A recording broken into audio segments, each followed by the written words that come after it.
Ladies and gentlemen, it is a great pleasure to welcome you here all this morning on this cold and kind of drizzly mess of a morning here in Kentucky. We're really glad you came out to be with us on this historic day in the history of the University of Louisville and the McConnell Center. If I could ask you to please make sure your cell phones are on silent for the duration of the program. My name is Gary Gregg, and it is my great honor to be the director of the McConnell Center here at the University of Louisville. Many of you are supporters and friends of the center, and we really appreciate your support for our programs and for our students. I can say that our students and our soldiers and the other constituents that we try to serve, I think, are thriving in our programs. We continue to add programs and develop and adapt them to changing circumstances. And in particular, I might call your attention to a few new online programs that we have been launching, including a series of podcasts that can be found on anywhere you can get podcasts under the name Vital Remnants. And in the spring, we'll be launching some new newsletters and some reading guides and some other opportunities for people outside of Louisville to continue their education with us. McConnell Center has been thriving in the year 2019. If you think of just in the last month, we can talk about hosting the ambassador from Australia, for instance. Of course, the event that we have happening here today. We can also talk about two of our alumni who, in the last election, won statewide office. Mike and Daniel, wherever you are, right here in the front, we're so proud of you. So proud of you, and proud of this program for doing what it set out to do from the very beginning, and that is nurturing the future leaders of the Commonwealth of Kentucky. Just in the last 10 days, we've set off to regional moot court competition. 3 teams of our McConnell scholars who are over on the right this morning here. 3 teams, all 3 of them in regional competition made it to the Sweet 16, and one of our teams won the regional title. Jasper and Dasha will be heading to the national championship, and I might brag on them just by saying that they are currently the number 6 and the number 7 orators in the nation. And so they'll be competing for a national title here in January. Well, today we have the privilege of hosting the 7th person who has served the United States as Secretary of State. And we're so excited about it, and that's why you're here, not to listen to me. So let's get started. Ladies and gentlemen, would you please rise and help me welcome the President of the University of Louisville, Neely Bendapudi, the Majority Leader of the United States Senate, Mitch McConnell, and the 70th Secretary of State for these United States of America, Mike Pompeo.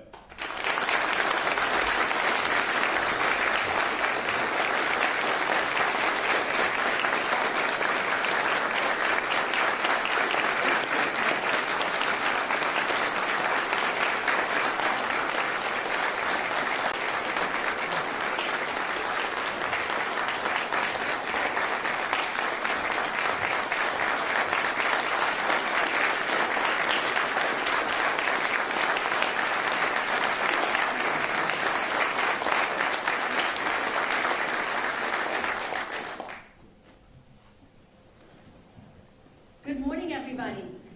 I have to say that was one of the most surreal moments in my life, to walk and know that behind you is the Senate Majority Leader and the Secretary of State. As the young people would say, I could make it a meme, couldn't I? Welcome. I'm Neely Bendapudi, your president, and I'm so honored today to have the opportunity to introduce a man who truly needs no introduction anywhere in the world, and certainly not here, his old stomping grounds. And that is, of course, Leader Mitch McConnell. I'd like to say, first of all, before I introduce him, thank you to Dr. Gary Gregg Would you mind giving him a round of applause?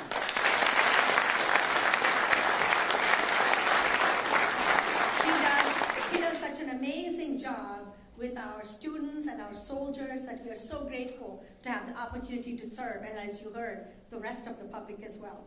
Leader McConnell is the longest serving Senate Majority President, a U.S. Senator, and he's only the second Kentuckian to serve as Majority Leader in the U.S. Senate. He has so many roles, as you know, including senior member of the Appropriations, Agriculture, and Rules Committees. But I want you to remember that well before all of that, his accomplishments started right here. He came to the UFL in the 60s and majored in political science. You could see that he had an early taste for running things and for public service and the political life because he was president of the College of Arts and Sciences. He did attend another Kentucky-based university to earn a law degree, but as you all know, I'm so broad-minded and I believe in the redemption of souls. So we forgive him. His many contributions to the University of Louisville, to the citizens of this Commonwealth and to the country are well known. But I have to say a special thank you to him for creating what is an exceptional program in the McConnell Center and the scholarship program. Through this program, as you know, we have an opportunity to retain incredible young people who've been admitted to great schools all over the country. And the only reason they chose to stay in the Commonwealth, because this serves only Kentuckians, the only reason we're able to retain them all here is the McConnell Center program. Through this, they have incredible enrichment opportunities. I always remind them, do I not? At everyone, don't forget this. You are among such a rare group of young people to sit and visit one-on-one with incredible leaders. So I will pause here, stop here, and say, Leader McConnell, welcome back, as always, to your stomping grounds. We are so grateful that you are here. Thank you.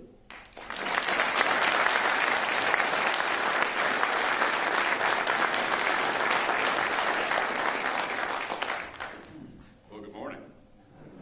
Glad you're here.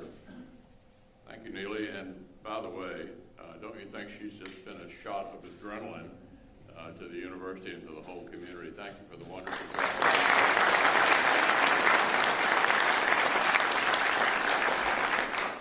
And of course, I don't quite know where to start with Gary Gregg. Gary will be 20 years in January. I'm not sure how long he thought he'd be here when he came, but he has grown this program beyond anything I had ever envisioned back in 1991 when we got started. And Gary, thank you for the wonderful job you're doing wherever you are. Gary.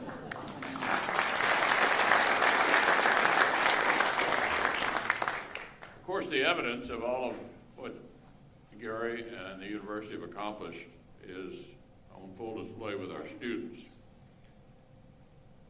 I understand you're such good students, you can even skip the last day of classes to attend this morning's lecture. How about that? You got 9 to 5. We've graduated now over 250 young men and women. They're now taking what they learned here and making a positive impact throughout the Commonwealth and around the globe. Last month, as I think Gary has already mentioned, 2 of our alumni were elected to statewide office here in Kentucky. I don't know whether you called them out or not, but Daniel Cameron, where are you? The new Attorney General, stand up.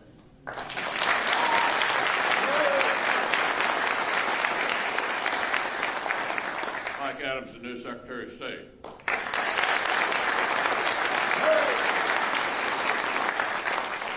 We do have Democrats in this program, too. They just haven't run yet, or at least haven't won yet. So, my honor this morning to present to you our Secretary of State. This is a job, as you know, this is old as America. Thomas Jefferson was our first top diplomat. His successors include some of America's most respected statesmen. Names you recognize, like John Marshall, James Madison, and a fellow named Henry Clay. job. Great men of enduring legacies, such as George Marshall, Dean Acheson, Henry Kissinger. Here at the McConnell Center, we already had the privilege, as I think Gary may have mentioned, to host 6 previous Secretaries of State. George Shultz was here for the opening of the program in 1991. Madeleine Albright, Jim Baker, Colin Powell, Condoleezza Rice, and Hillary Clinton. This morning, it's our great honor to make it lucky number 7 with the 70th United States Secretary of State, Mike Pompeo. Mike graduated at the top of his class from West Point. That's certainly an accomplishment in any year, but wait until you hear about just a few of Mike's classmates. One is an elected member of Congress. 2 serve as high-ranking members of the State Department. And 1 we had here at the McConnell Center a couple of months ago, the Secretary of Defense, Mike Esper, all in the class of 1986 at West Point. So this was not exactly a group of slackers. But Mike rose to the very top. As a young cavalry officer, Mike was stationed in the divided German capital in the tenuous months before the fall of the Berlin Wall. He stood at the edge of the Iron Curtain as a representative of our country and the forces of freedom. Following his military service, Mike went on to Harvard Law School and an impressive career in the private sector. Answering a call to public service, he was elected in 2010 to represent Kansas in the U.S. House of Representatives. There he became a well-respected member of the Intelligence Committee. So when President-elect Donald Trump announced Mike's nomination to lead the Central Intelligence Agency, he was confirmed with bipartisan support, which these days is a little unusual. Now, leaving the bright lights of the House for the shadows of the clandestine services must have been quite a culture shock.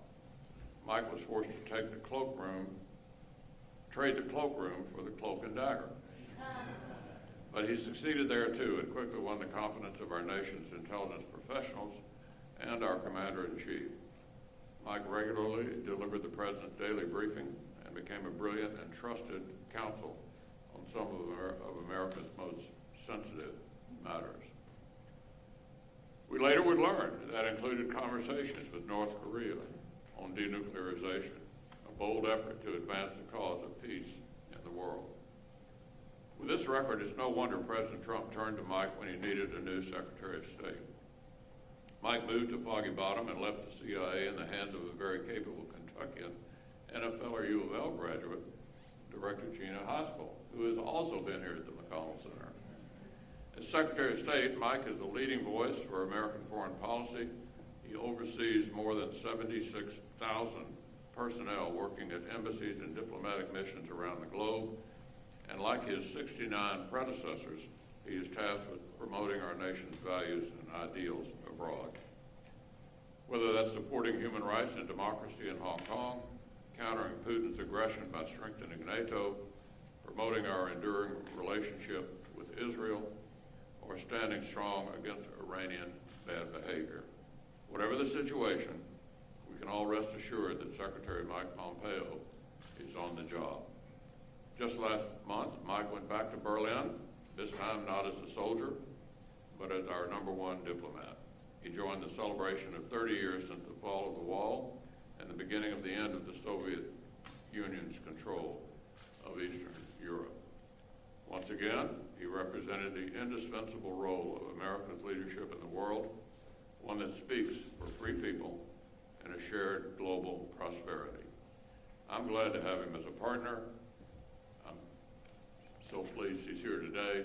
Ladies and gentlemen, the Secretary of State.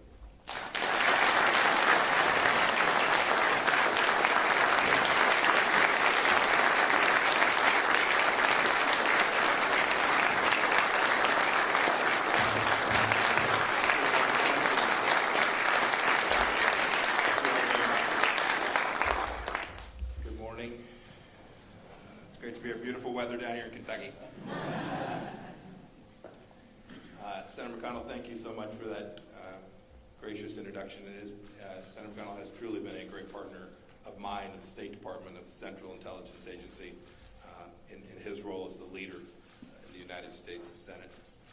It's great to be back in Kentucky. You know, politicians always talk about being back, but this is true. I was stationed down at Fort Knox not once, but twice. I know every bar in Elizabethtown. It's been a couple decades, but I'll bet I could still find them.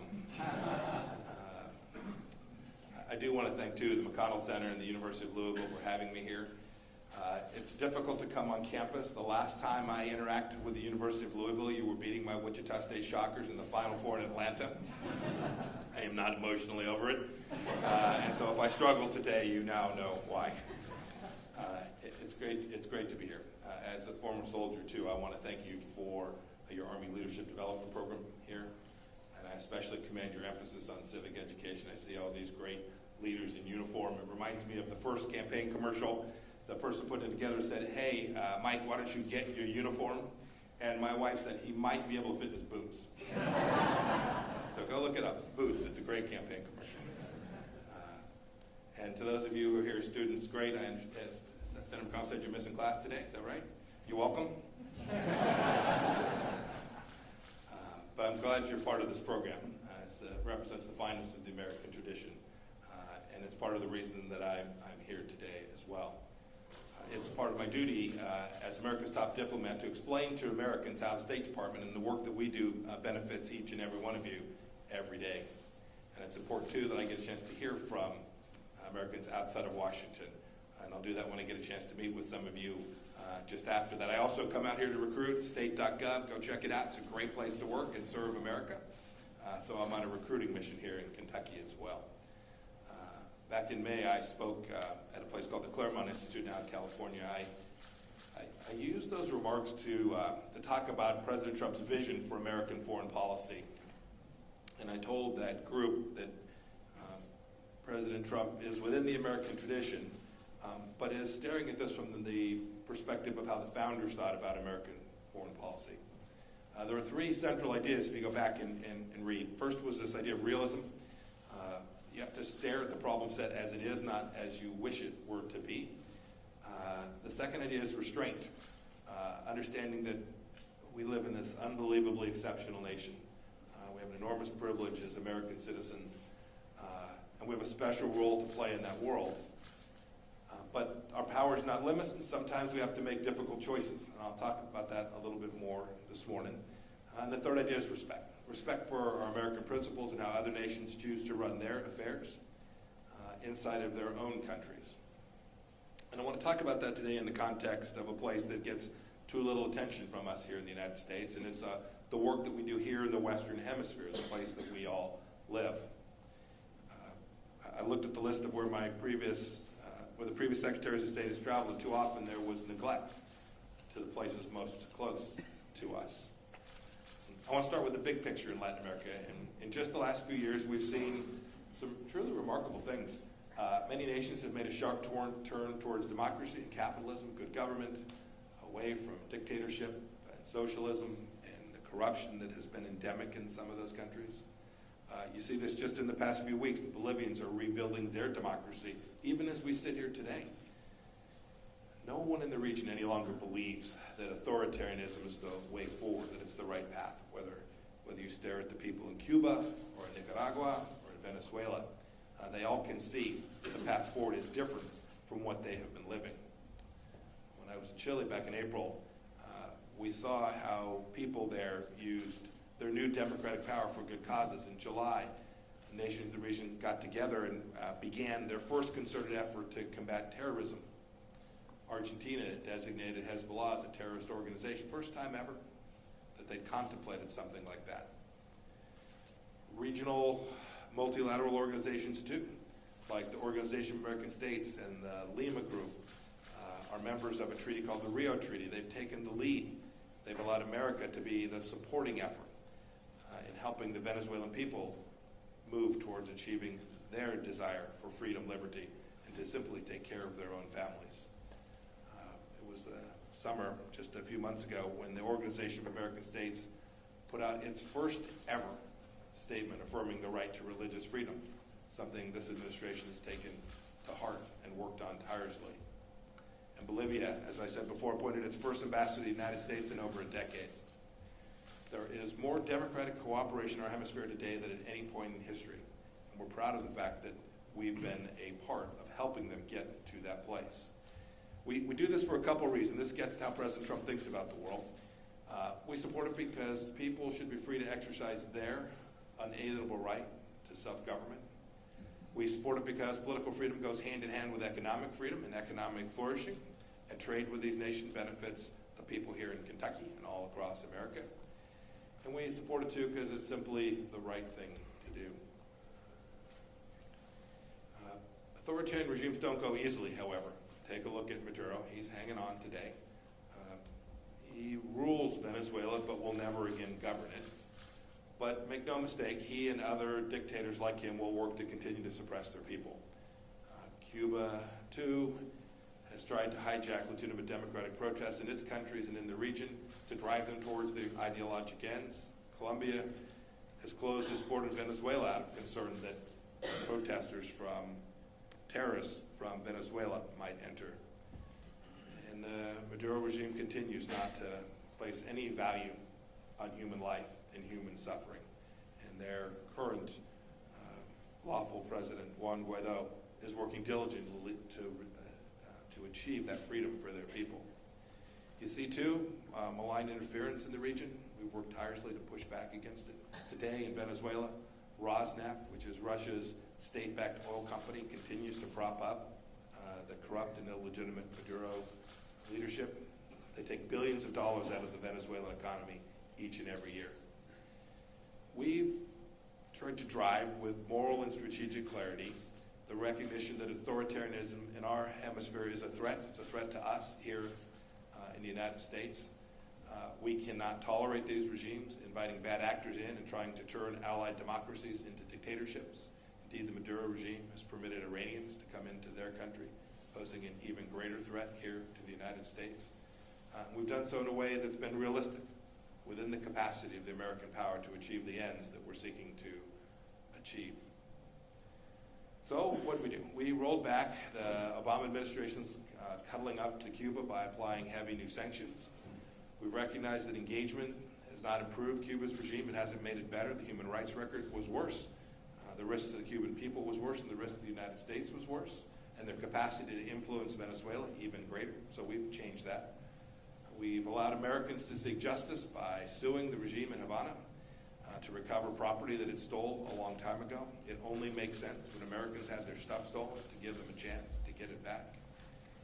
And we've applauded countries that have expelled Cubans who have come to live as doctors inside of their borders who were really working on behalf of the government.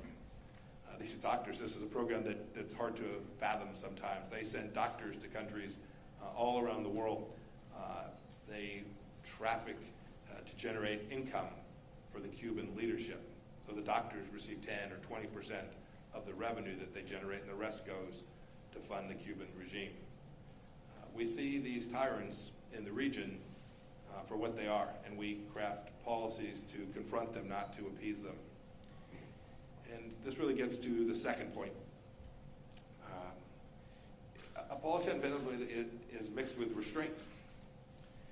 We've seen folks calling for regime change through violent means, and we've said since January that all options are on the table to help the Venezuelan people recover their democracy and prosperity. That is certainly still true. But we've learned from history that the risks from using military force are significant. So we've instead worked to deprive Maduro and his cronies of oil revenue that should go to the Venezuelan people and the regime's pockets. We've been ruthless in attacking the drug cartels that traffic drugs into the United States out of Venezuela. And we built a coalition. You know, this administration has often talked about going it alone. We built a coalition of 57 other allies and partners to maximize both the economic and political pressure that we've put on the regime. And I was talking with Secretary Baker in the celebration of 30 years after the fall of Berlin Wall, and he reminded me that there are critiques that say, well, Maduro's still there. You've been working on this for months and months, and he's still there. And he reminded me that Erich Honecker was still in East Germany until the day that he was not. And there were articles in the months leading up to that glorious glorious event for freedom across the world. That too, if we do it right and do it well and represent American values, that Maduro too will fall. In July of 1989, Nicholas Ceausescu said capitalism would come to Romania when apples grew on poplar trees, and by December he was hanging from a rope. The end will come for Maduro as well. We just don't know what day. Our patience too can be seen in Nicaragua, where President Trump is working on economic sanctions to restore democracy there. And this demands some level of consistency and relentlessness. And the American people should know that the Trump administrations will continue to be relentless. Secretary Baker reminded me too that in 1950 people were questioning why America hadn't yet succeeded in bringing down the Soviet Union. Then one day in 1991 it was also gone. The end came slowly, and then it came really fast. Unending pressure and sensible restraint was the right combination then, and I'm confident that it is now as well. Lastly, our foreign policy is built on respect. It's respect for our principles as enshrined in our Declaration of Independence and our Constitution, and respect for how our neighbors and allies run their affairs. President Trump knows too that a poorly secured border violates Americans' enjoyment of life and liberty and the pursuit of happiness. It undermines the rule of law, compromises security, it enables human trafficking, and the president has taken on these problems. That's a basic respect for American ideals. One of the diplomatic successes that I'm most proud of is delivering on that obligation in partnership with Mexico and countries throughout South America. It is diplomacy undergirded by frank talk, by respect between neighbors and friends. We simply ask Mexico and the Northern Triangle countries of El Salvador, Honduras, and Guatemala to do more inside of their own country, to stop the flow of illegal immigration coming towards Mexico and to the United States. We had to cut off some foreign assistance to show that we were serious, but we didn't tell them how to run their country to address it. We just insisted that they be good neighbors and look at the results. I'm pleased to say we've taken in each of those countries important steps. For example, thanks to an amazing new leader in Ecuador, President Bukele, detentions of Salvadorans illegally trying to enter the United States are down 80%. That's really good work on his part. And our relationship with El Salvador is stronger for it. We've returned foreign assistance. We will help the El Salvadorians be successful and build out their own great country. In that same vein of respect, we've told our friends that predatory Chinese activities can lead them to deals that seem attractive, but in the end are bad for their people, bad for their own nation. But we don't try to stop them from doing business with the Chinese Communist Party. We work with them to strengthen their systems, to strengthen transparency, to help them understand the threats that face their country from doing deals where the Chinese loan them money and then foreclose on important assets inside of their country. That's respect. We let each leader make its own decisions, but we do our work to help support them. In Haiti, as it's tried to form a government, overcome instability, we've offered a helping hand. Here in our hemisphere, the United States has not rushed in with solutions forced in Washington. We've provided assistance. We've told the new Argentine government that we're ready to work with them, despite not seeing eye to eye on significant foreign policy issues. That's respect. And finally, it means respecting people's yearning to be free. We know this here in the United States. Ensuring that religious freedom can be had all across the world, that economic rights are protected, helping them seize honest opportunities for prosperity in their own countries. We've seen protests in a number of nations, in Bolivia, Chile, in Colombia, and in Ecuador. Those protests reflect the character of legitimate democratic governments and democratic expression inside of their countries. Governments should respect that the way democracies do. We are so blessed here. America remains the greatest example in democracy in the history of the world. And so we, in the Trump administration, will continue to support countries trying to prevent Cuba and Venezuela from hijacking those protests. And we'll work with legitimate governments to prevent protests from morphing into riots and violence that don't reflect the democratic will of the people. And we'll be vigilant too. Vigilant that new democratic leaders don't exploit people's frustrations to take power, to hijack the very democracy that got them there. That's the kind of respect that we owe to other governments for people so that they can have democracy in their own nations. I'll end here, so I want to leave plenty of time for questions. I'm proud of what we've done in the region. There remains an awful lot of work to do in our own backyard, in our own hemisphere. The good news is that the sun of democracy is dawning in many places close to us. Whatever its day brings, we'll approach it with our friends in a spirit of realism and restraint and support for the peoples of our region. Thank you. God bless you. God bless Kentucky. And God bless the United States of America. Thank you for having me.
Strikes me, Mr. Secretary, that this could be President Xi's worst nightmare, that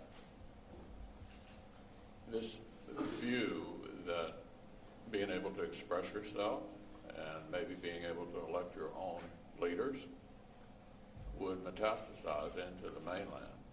What is your take on what's going on in Hong Kong and the Chinese government's reaction to it?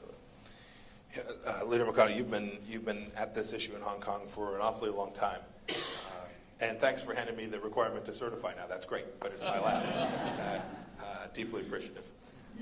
Look, the issue in Hong Kong is pretty straightforward. I think you articulated it pretty well. You have a people that is desirous of having the Chinese Communist Party live up to the promise that it made back in 1997. Right? It's a ratified treaty. It sits at the United Nations. They talked about having one country with two systems, and their obligation to honor that, and our efforts to make sure that those weren't empty promises that were made to the people of Hong Kong. The Chinese Communist Party owes it to those people to live up to those commitments that they made. And you see the people of Hong Kong demanding that. You see American flags flying at these protests. They want what you all want, what our next generation of Americans want. They want freedom, the chance to raise their families, to practice their faith in the way that they want. The commitment to permitting that was made by the Chinese Communist Party. It was to go for 50 years. We still have decades left in that. And the United States stands firmly in support of asking the Chinese leadership to honor that commitment, asking everyone involved in the political process there to do so without violence, and to find a resolution to this that honors the one country, two system policy that the Chinese leadership signed up for. You mentioned in your remarks protests around the world.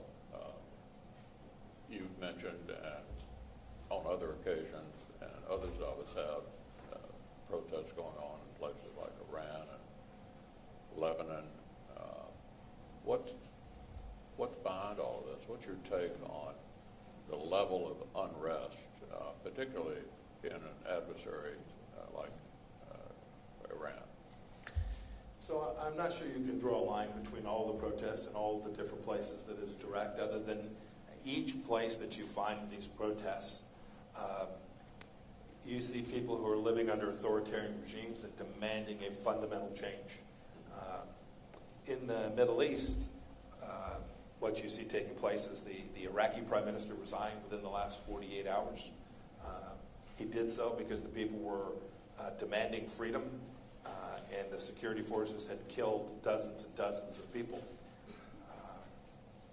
That's due in large part to Iranian influence there.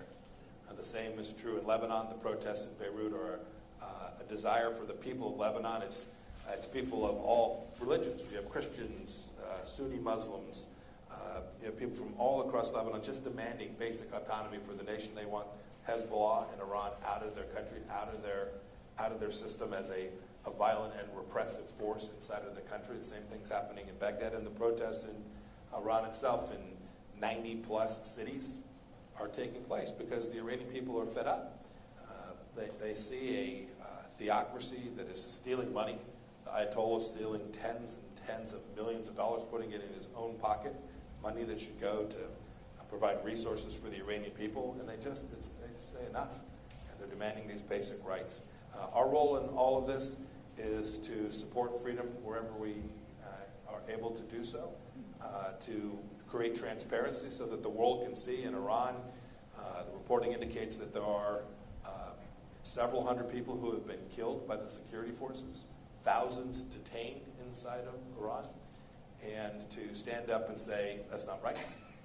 These people are simply asking for a basic set of freedoms, and the Iranian leadership, that regime, should change in a way that reflects the desires of their own people.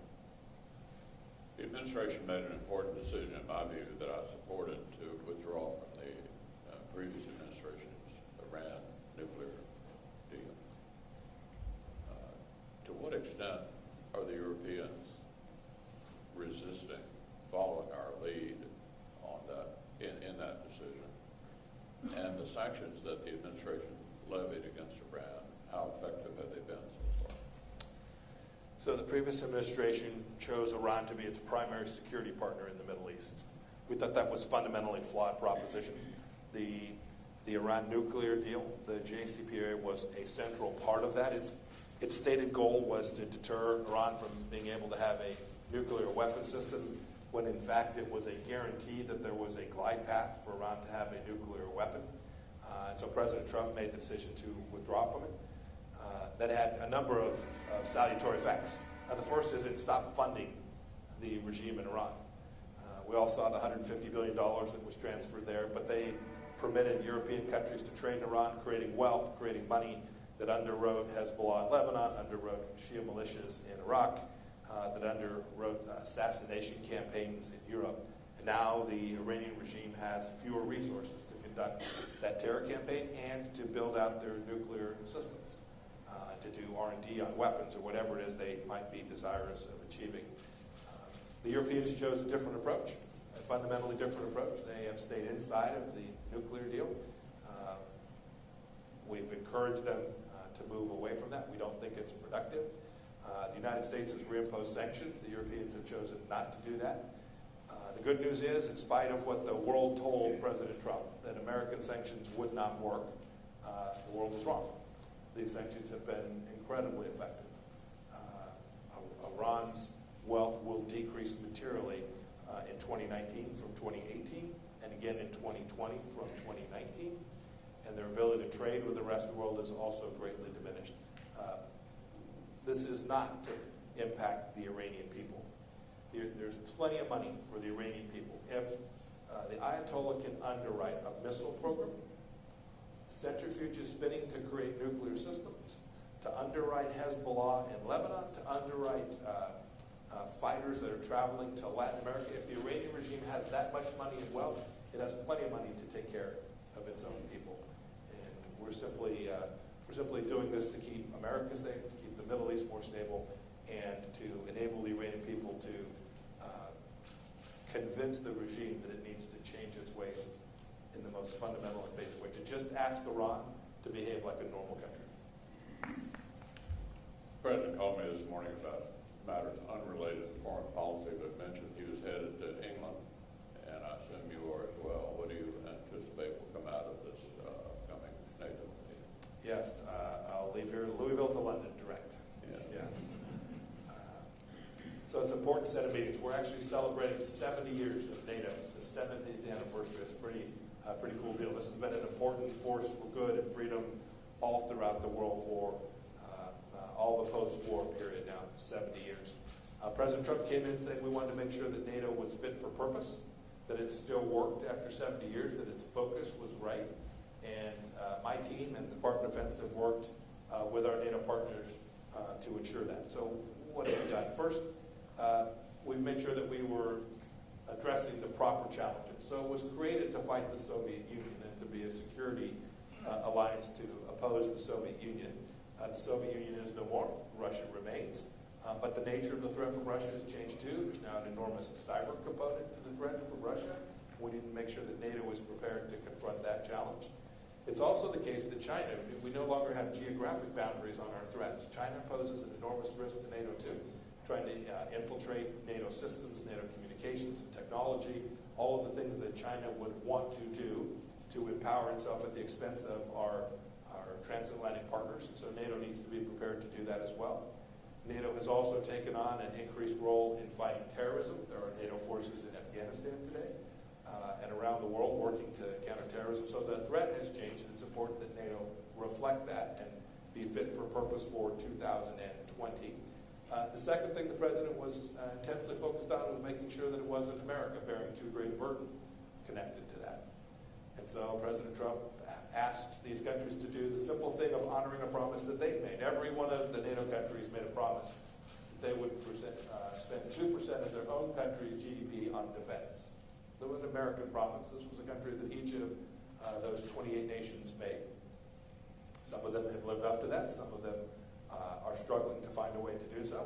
And we're going to go and encourage them to do that, to do it more quickly. The good news is, since President Trump took office, about $130 billion more has been spent by those countries in support of their own security and the collective security of the transatlantic alliance. Another $350 or $450 billion will be spent in the upcoming years, all due to President Trump's focus on wanting every country to be a full and fair participant to share the burden of our collective defense. Those will be the topics we talk about, and then we're going to spend a fair amount of time talking about the great history and tradition and the successes that NATO and the NATO countries have had over these past 7 decades. The one country in the world that Americans tend to follow and pay the most attention to is our friend Israel. And we've observed they've gone through 2 elections and been unable so far to form a government.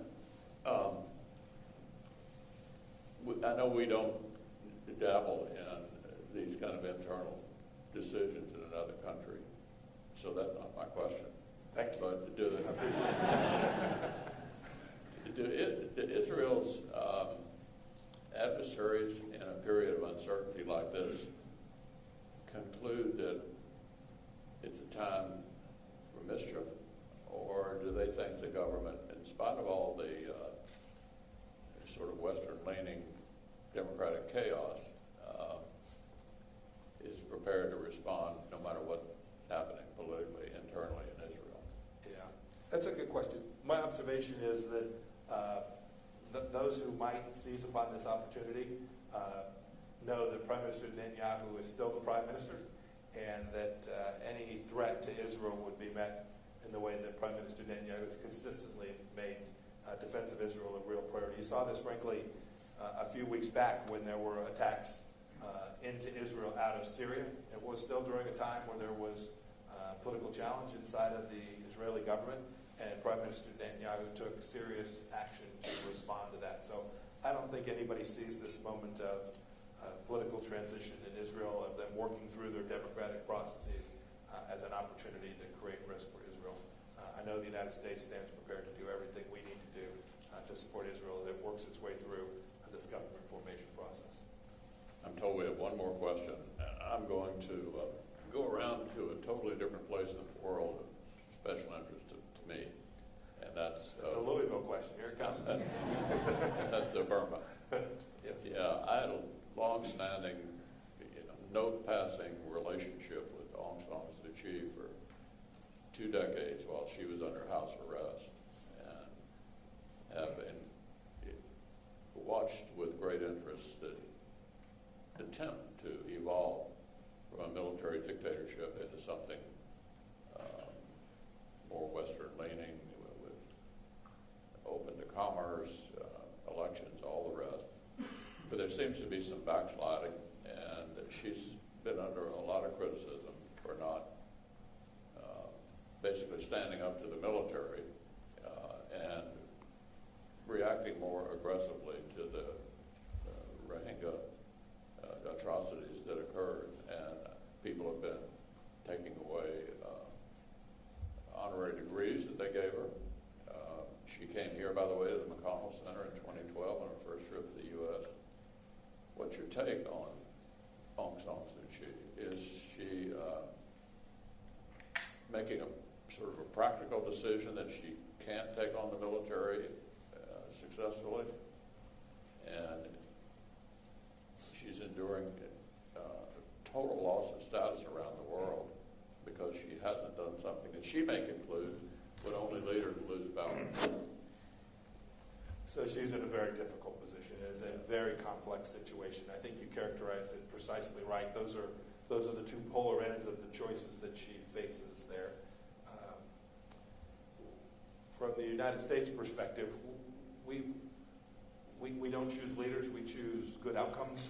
And so our efforts there have been to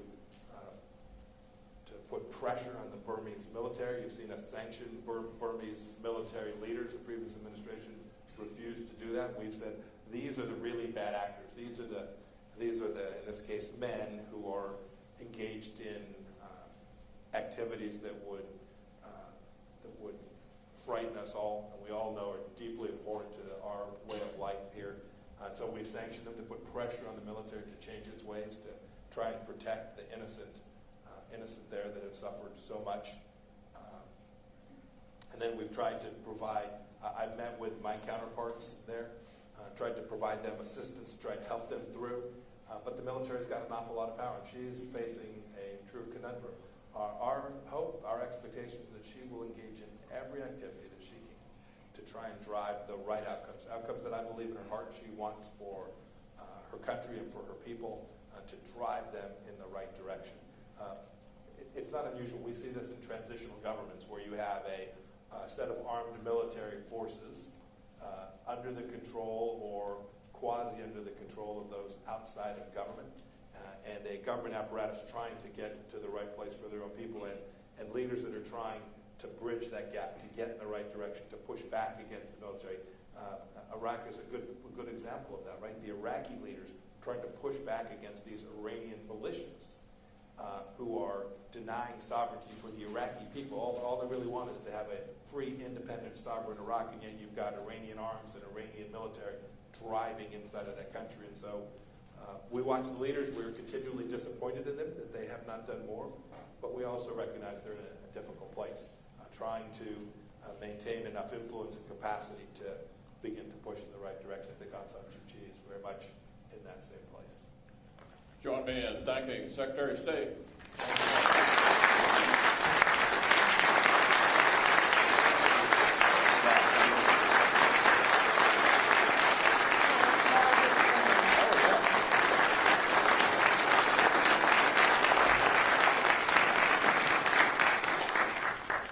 Ladies and gentlemen, first of all, thank you to all of you for coming. I am sure you will agree that this was a most informative and enlightening opportunity for all of us to learn what's going on. We do say that when you come to UofL, the world comes to you, and we're also very proud that our roots are in Louisville, but our reach is global, and I think this is an indication. So, Secretary Pompeo, when I met you first in Kansas several years ago, I never dreamt that our paths would cross this way, and I would like to, on behalf of our board chair, Mary Nixon, our faculty, staff, and our students, most of all, we have a small gift for you. We hope that this will remind you of your time here. Welcome back anytime. I'll go with you to Fort Knox anytime. So thank you so very much, and thank you everybody for being here.